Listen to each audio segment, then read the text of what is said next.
Welcome back. Celiac disease recently made headlines when ABC's The View co-host Elizabeth Hasselbeck talked about her decade-long struggle with the disease. Dr. Charles Bickerstaff has more on this disease and what it means to be gluten-free. Welcome, doctor. Thank you for joining us. Now, first, let's talk about this. What is celiac disease?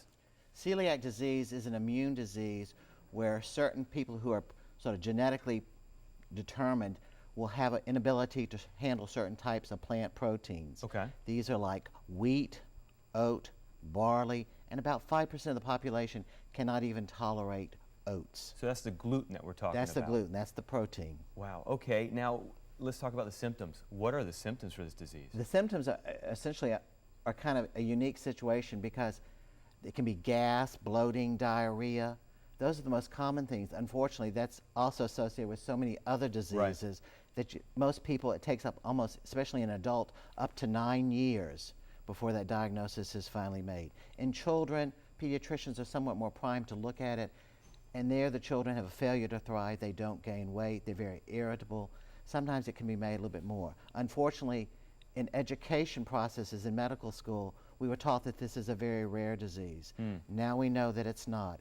It's only about maybe 1 in every 100 people can have this disease. Some of them it may present very early in life, some very late in life. So it's a very unique sort of spectrum. Very unique, not so common, okay, which is good. But then now, who is most likely to suffer? Is there any age groups, men or women? Age group, it's just the entire gamut, because other autoimmune diseases which can go along with celiac disease, depending on which one presents first, may mask the other one. Age discrimination otherwise is not there.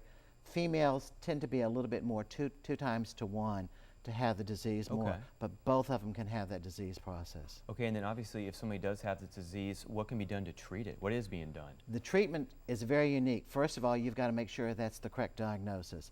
Blood work can be done. People are under the impression that if they just stay away from bread products, that's the whole thing. Gluten-free diet, perhaps. A gluten-free diet. Unfortunately, that's not just the only thing that has to be done, because it may not be celiac disease. Blood work can be done. If those tests come up positive, we can also do chromosomal analysis or gene studies to see if that's truly there. Sort of the gold standard today are biopsies of the small intestine to see the extent of the disease. Wow. That sounds pretty evasive, I guess. It's not that bad anymore. Not that bad? No. It's called better living through chemistry also. Okay. Now, for folks out there that might think that they have maybe some of the symptoms, what should they do to get checked out? And what's the, time frame of that? Should they get on it first time they think they have a symptom or, down the road? Consult your healthcare provider and tell him or her what kind of symptoms you're having. It's very critical.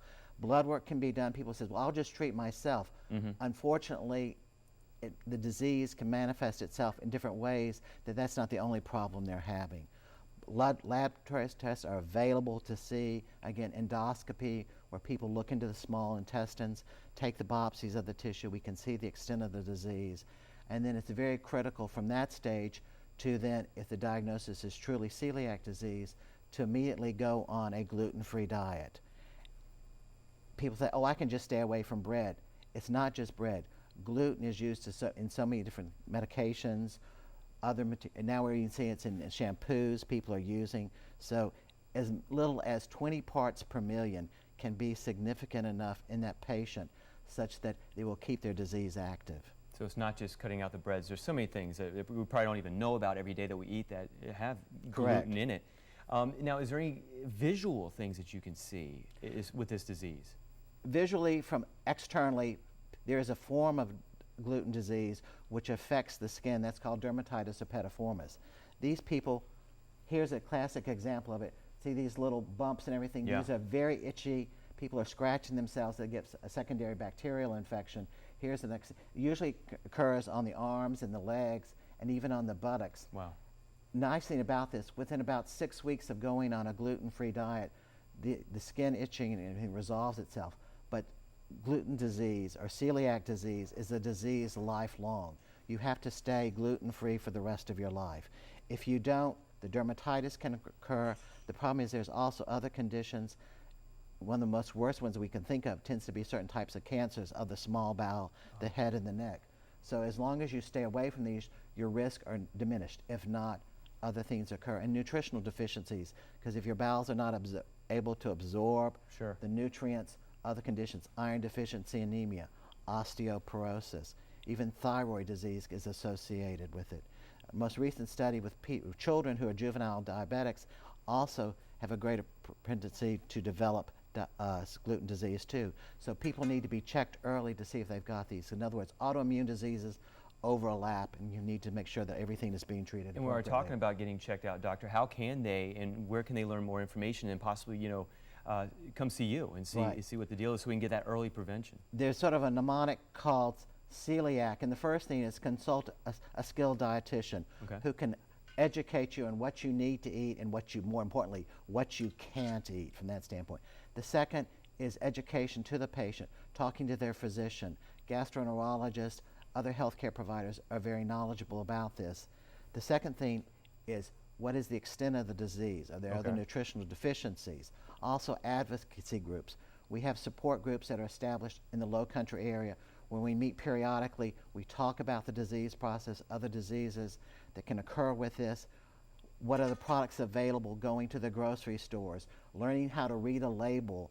You're seeing now much more emphasis being placed on gluten-free. Yep. But then the FDA has recently come out, now we have to have at least 20 parts per million or less, so it's not that. And then remember, this is a lifelong disease.